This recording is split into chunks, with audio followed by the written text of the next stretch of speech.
নমস্কার। নতুন গল্পের আসরে সকলকে স্বাগত জানিয়ে আজকের নতুন গল্প শুরু করছি। আজকের গল্প জলধর সেন রচিত ছোট কাকি। 9 বছরের একটি ছেলে রেখে রামদয়ালের স্ত্রী মারা গেলেন। মাত্র 32 বছর বয়সে বিপত্নিক হয়ে রামদয়াল বড় বিপদে পড়লেন, মনেও খুব কষ্ট পেলেন। তবে রামদয়াল খাঁটি বাংলা নবিশ। পাড়াগাঁয়ের জমিদারের কাছারিতে 16 টাকা বেতনের তহসিলদার ছিলেন তিনি। কাজেই তার পত্নী শোক কবিতামুখী উচ্ছ্বসিত হল না। দিন যেমন যাচ্ছিল তেমনই যেতে লাগলো।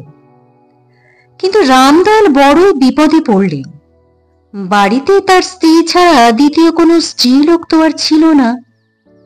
এদিকে রামদয়ালের ছোট ভাই কৃষ্ণদয়াল বর্ধমানের উকিল, তিনি সপরিবারে সেখানেই থাকেন। আসলে তার স্ত্রী এই পাড়াগাঁয়ের খড়ের চালাঘরে বাস করতে রাজি ছিলেন না, সুতরাং রামদয়ালের পরিবারের লোক থেকেও নেই। স্ত্রীর শ্রাদ্ধ পর্যন্ত রামদয়াল নিজেই রান্নার ভার গ্রহণ করেছিলেন। শ্রাদ্ধের সময় অবশ্য কৃষ্ণদয়াল বাবু 3 দিনের জন্য গ্রামের বাড়িতে এসেছিলেন, তবে সপরিবারে আসেননি, তিনি একাই এসেছিলেন। শ্রাদ্ধ শেষে রামদয়াল বাবু তার ছোট ভাইকে বললেন যে তিনি যেন অমরকে তার সঙ্গে বর্ধমানে নিয়ে যান। আসলে বাড়িতে একা থাকলে অমরের পড়াশোনাটা আর হবে না। তাছাড়া তাকে দেখাশোনাই বা কে করবেন? তাকে দুটো ভাত দেবার লোকও তো নেই। প্রতিবেশীরা অবশ্য একটি বয়স্কা মেয়ে দেখে দ্বিতীয়বার বিয়ে করবার প্রস্তাব দিয়েছিলেন রামদয়াল বাবুকে, কিন্তু রামদয়াল তাতে কিছুতেই রাজি হননি। তিনি বলেছিলেন অমরনাথ বেঁচে থাকলেই তার জীবন চলে যাবে।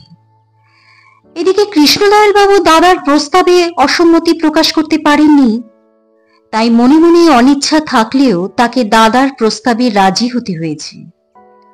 সুতরাং রামদয়াল বাবু তার একমাত্র ছেলেকে বর্ধমানে পাঠাবার আয়োজন করতে লাগলেন। কৃষ্ণদয়াল 3 দিন পরে চলে গেলেন। যাবার সময় দাদাকে বলে গেলেন যে তিনি যেন সমস্ত ব্যবস্থা নিজে করে নিজে বর্ধমানে গিয়ে অমরকে রেখে আসেন। আজ 9 বছর অমরকে বুকে করে মানুষ করেছেন রামদয়াল বাবু। একদিনের জন্যও তাকে চোখের আড়াল করেননি তিনি। তাই অমরকে বর্ধমানে রেখে আসতে রামদয়ালের মনে বড়ই কষ্ট হচ্ছিল, কিন্তু করেন কি, উপায় তো নাই। এদিকে যাবার কথা শুনে অমর খুবই বিষণ্ণ হয়ে পড়েছে। একদিন কাতর ভাবে সে বাবাকে বলল, বাবা, আমি তোমার কাছে থাকবো, আমি তো বাবা দুষ্টুমি করিনি। রামদয়াল অনেক করে ছেলেকে বোঝালেন যে কাকার কাছে তার কোনো কষ্টই হবে না, তাছাড়া তাকে তো লেখাপড়া শিখে মানুষ হতে হবে। অগত্যা অমর যেতে রাজি হলেন। কয়েকদিন পর মাতৃহীন অমরকে নিয়ে রামদয়াল বাবু যথা সময়ে বর্ধমানে কৃষ্ণদয়াল বাবুর বাড়িতে গিয়ে পৌঁছালেন। কৃষ্ণদয়াল বাবু তখন বাড়িতেই ছিলেন। তিনি তাড়াতাড়ি উঠে দাদাকে প্রণাম করলেন এবং অমরকে বাড়ির ভিতর পাঠিয়ে দিলেন। কৃষ্ণদয়ালের স্ত্রী অবসরপ্রাপ্ত সাব জজ রমেন্দ্র বাবুর কন্যা। সাব জজের মেয়ে বলে তার যথেষ্ট অহংকার ছিল। কৃষ্ণদয়াল বাবু MA এবং BL হলেও তিনি জুনিয়র উকিল বলে স্ত্রী মনোরমা তাকে করুণার চোখেই দেখতেন। আর কৃষ্ণদয়াল বাবুর যে কিঞ্চিত পসার হয়েছে, সেটা যে মনোরমার বাবার সুপারিশের জোরেই হয়েছে, সেটা ভেবে মনোরমা খুবই গর্ববোধ করতেন। মনোরমার সম্যক ধারণা ছিল যে তার সংসারটা চলছে শুধুমাত্র তার বাবার করুণাতে, তার স্বামীর কৃতিত্বে নয়। আচ্ছা, এখানে আরো একটি কথা উল্লেখ করা খুবই প্রয়োজন, তা হলো কৃষ্ণদয়াল বাবু এবং মনোরমা দেবীর কিন্তু কোনো সন্তানাদি নাই। অমর যখন বাড়ির মধ্যে গিয়ে তার ছোট কাকিকে প্রণাম করল, তখন মনোরমা দেবী কি যেন একখানা বই পড়ছিলেন। অমর প্রণাম করতেই তিনি একবার তার দিকে তাকালেন, তারপর আবার বই পড়তে লাগলেন। অমর একটু দাঁড়িয়ে থেকে ঘরের বাইরে চলে আসলো। অমর ঘরের বাইরে যাওয়া মাত্রই মনোরমা বিশেষ বিরক্তি নিয়ে বললেন, ভালো একটা গেরো এসে জুটল। বৈঠকখানার ঘরের পাশেই ছোট্ট একখানা কুঠুরিতে কৃষ্ণদয়ালের মুহুরী হরে কৃষ্ণ থাকত। অমরের জন্য হরেকৃষ্ণ ওই ঘরটি ছেড়ে দিল। ছেলে মানুষ, পড়াশুনো করবে, তাই নির্জন ঘর হলেই ভালো হয়। হরেকৃষ্ণ তার নিজের তক্তপোষখানাও অমরকে ছেড়ে দিল। আর এইদিকে বাড়ির ভিতর থেকে মনোরমা অনেক খোঁজাখুঁজি করে একটা ছেঁড়া লেপ আর একটা রং ওঠা পুরনো বালিশ বাইরে পাঠিয়ে দিলেন অমরের বিছানা বাবদ। এদিকে কৃষ্ণদয়াল অমরকে মিউনিসিপ্যাল স্কুলে ভর্তি করে দিলেন। বাড়ির গিন্নির আদেশ ছিল যে বাবুর জন্য এবং তার নিজের জন্য সরু চালের ভাত হবে, আর বাড়ির অন্য সকলের জন্য মোটা চালের ভাত হবে। এখন বামন ঠাকুর তো আর MA BL নয় যে সে গিন্নির মনের কথা বুঝতে পারবে। সুতরাং ভদ্র গৃহস্থ বাড়ির যেমন দস্তুর, এমনকি তার মতন গরিব ব্রাহ্মণের বাড়িতেও যেটা হয়ে থাকে, সেটা ভেবেই সে অমরের জন্য সরু চালের ব্যবস্থা করে নিল। এই ব্যাপারটি গত 5-6 দিন বাড়ির গিন্নির দৃষ্টি অতিক্রম করেছিল। একদিন হঠাৎ মনোরমা রান্নাঘরে গিয়ে দেখল অমর সরু চালের ভাত খাচ্ছে। তখন সে আর তার নিজের রাগ সংবরণ করতে পারল না। কার হুকুমে ঠাকুর এত সরু চাল নষ্ট করছে বলে ঠাকুরের কাছে সে কৈফিয়ত চাইল। বামন ঠাকুর ভালো মানুষ, সে বলল, এগে মা ঠাকুরন, খোকা বাবু তো আপনারই পেটের ছেলের মতো, তাই তাকেও সরু চালের ভাত দি। গৃহিণী রাগ করে চিৎকার করে বলে উঠলেন, ওরে আমার পেটের ছেলে রে! আরো যেন কিছু বলতে যাচ্ছিলেন, কিন্তু এমন সময় কৃষ্ণদয়াল বাবু স্নান করবার জন্য বাড়ির ভিতরে আসলেন এবং ব্যাপারকে জিজ্ঞেস করাতে কিছু না বলে গৃহিণী উপরে চলে গেলেন। সেদিন থেকেই চাকর বাকরের হাড়িতে অমরের অন্ন বরাদ্দ হলো। একদিন স্কুল থেকে ফিরে এসে অমর কাঁদো কাঁদো মুখে বাড়ির মধ্যে গেল। বিকেলে সাধারণত অমর কখনো বাড়ির মধ্যে যায় না, কারণ তার কাকা কাকি তার জন্য বিকেলের টিফিন খাবারের কোনো ব্যবস্থাই করে দেয়নি। 2-3 দিন দেখে হরেকৃষ্ণ নিজে থেকেই তাকে 2টো করে পয়সা দিয়ে যেত, আর সেটা দিয়েই অমর রোজ কিছু না কিছু কিনে খেত। অমরকে হরেকৃষ্ণ বড়ই স্নেহ করত। একজন গরিবের দুঃখ একজন গরিবই বোঝে। তবে অমর আজ বাড়ির ভিতরে গিয়ে তার কাকিমাকে বলল, কাকিমা, আজ 3 দিন হলো আমাকে স্কুলে গিয়ে রোজ 1 ঘন্টা করে দাঁড়িয়ে থাকতে হয়, কারণ আমার রোজই না স্কুলে যেতে দেরি হয়ে যায়। তো লেট হয়ে যায় তো আমি কি করব?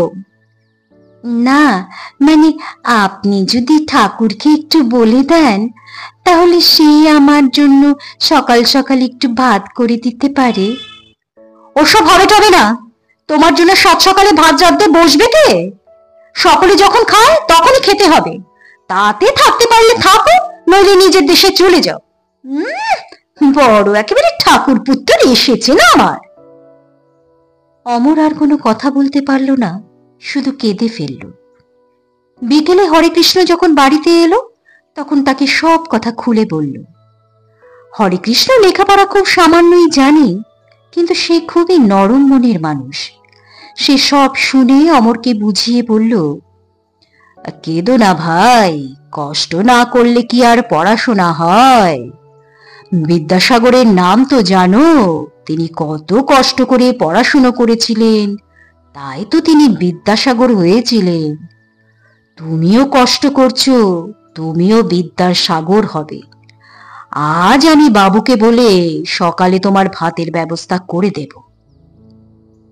সেদিন রাতে কৃষ্ণদয়াল যখন কাজকর্ম সেরে বাড়ির ভিতরে যাবার জন্য উঠলেন, তখন হরেকৃষ্ণ অমরের দেরিতে স্কুল যাবার কথাটা বলল, কিন্তু গিন্নি কি বলেছেন সেটা আর বললে না।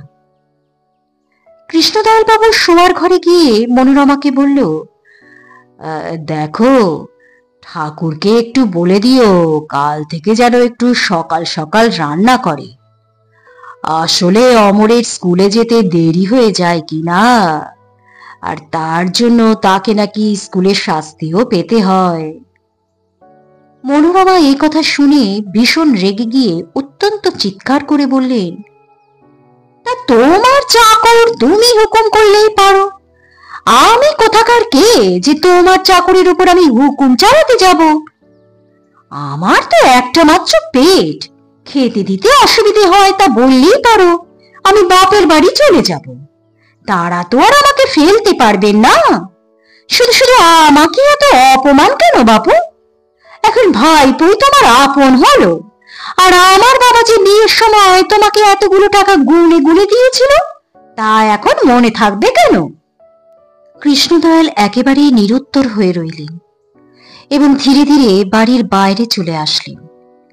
সেদিন আর তার খাওয়া হলো না। তিনি বাড়ির ভিতর গিয়ে যে সুধা পান করলেন, তাতেই আজ তার উদর পরিতৃপ্ত হল। মাঘ মাস, বড় শীত পড়েছে। সেবার অন্যান্য বছর অপেক্ষা শীত একটু বেশি পড়েছিল। অমর একাই সেই ছোট্ট একটা কুঠুরিতে থাকে।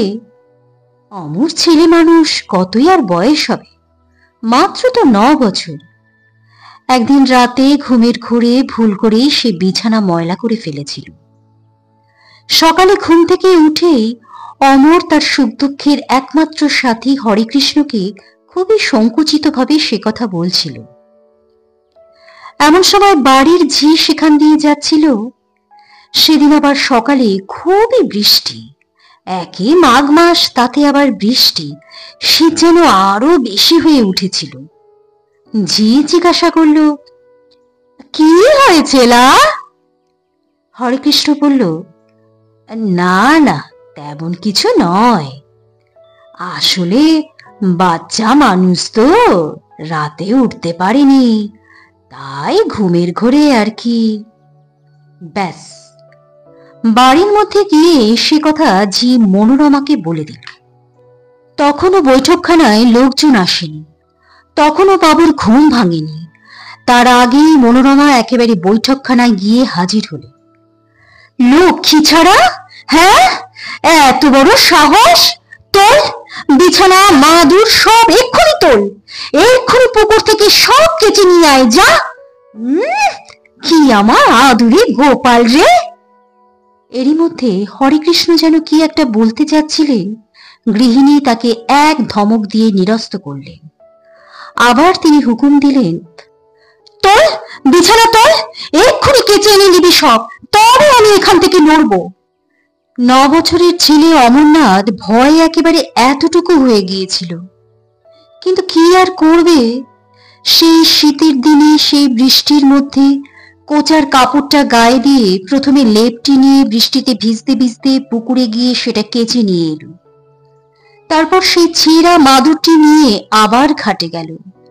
শান বাঁধানো ঘাট, বৃষ্টিতে পিচ্ছিল হয়েছিল। অমরনাথ পা হড়কে সেই ঘাটে পড়ে গেল। তার বুক ফেটে কান্না আসছিল। ঘাটে পড়ে গিয়ে একবার সে শুধু বলল, বাবা গো। তারপর অনেকক্ষণ চুপ করে সেখানে বসে রইল। কিন্তু বসে থেকে আর কি হবে? কাকিমা যে আবার বকবেন। পায়ে ও মাথায় তার খুবই লেগেছিল। তবে তা সত্ত্বেও অমরনাথ অতি কষ্টে উঠল। তারপর মাদুরটা জলে ডুবিয়ে 2 হাতে ধরে নিয়ে এলো। মাদুরের জলে তার কাপড়খানি একেবারেই ভিজে গেল। যদিও বৃষ্টিতে আগে থেকেই অনেকটা ভিজে ছিল। সে দিনটা ছিল রবিবার। অমরের স্কুল বন্ধ। সমস্তটা দিন কেটে গেল, কিন্তু সন্ধ্যের সময় অমরের কেমন যেন অসুখ করতে লাগলো। সে কিছুই খেল না। রাতে তার খুব জ্বর এলো। সকালে কৃষ্ণদয়াল বাবু শুনলেন যে অমরের খুব জ্বর এসেছে। তিনি বললেন, সামান্য জ্বর এসেছে, ও ঠিক সেরে যাবে, আজ যেন তাকে কিছু খেতে না দেওয়া হয়। একথা বলে তিনি নিজের কাজে মন দিলেন। বিকেলে কাছারি থেকে হরেকৃষ্ণ এসে দেখল যে অমর বিছানায় শুয়ে ছটফট করছে। তার কাছে কেউই নেই। তার গায়ে হাত দিয়ে দেখে গা ভয়ানক গরম হয়ে রয়েছে। চোখ দুটো যেন জবা ফুলের মতন লাল হয়ে গেছে। হরেকৃষ্ণকে দেখে অমর বলল, দাদা, একটু জল খাবো দাদা, জল তেষ্টাতে আমার বুকটা যে ফেটে গেল। ঘরে একটু কেউ জলও রাখেনি। হরেকৃষ্ণ তাড়াতাড়ি একটু জল এনে অমরের মুখে দিল। কতকটা জল সে গিলতে পারল, আর কতকটা গিলতে পারল না। কৃষ্ণদয়াল বাবু সন্ধ্যের একটু আগ দিয়ে বাড়ি ফিরে এলেন। তখন হরেকৃষ্ণ তাকে বলল, বাবু, অমরের জ্বরটা খুব বেড়েছে বাবু। কৃষ্ণদয়াল বললেন, ও ঠিক আছে, রাতটা কাটুক, কাল সকালে কেষ্ট কম্পাউন্ডারকে ডেকে যা হোক কিছু একটা ব্যবস্থা করা যাবে। হরেকৃষ্ণ আবার বলল, বাবু, জ্বরটা না ভালো ঠেকছে না, একবার ডাক্তার ডাকলে হয় না?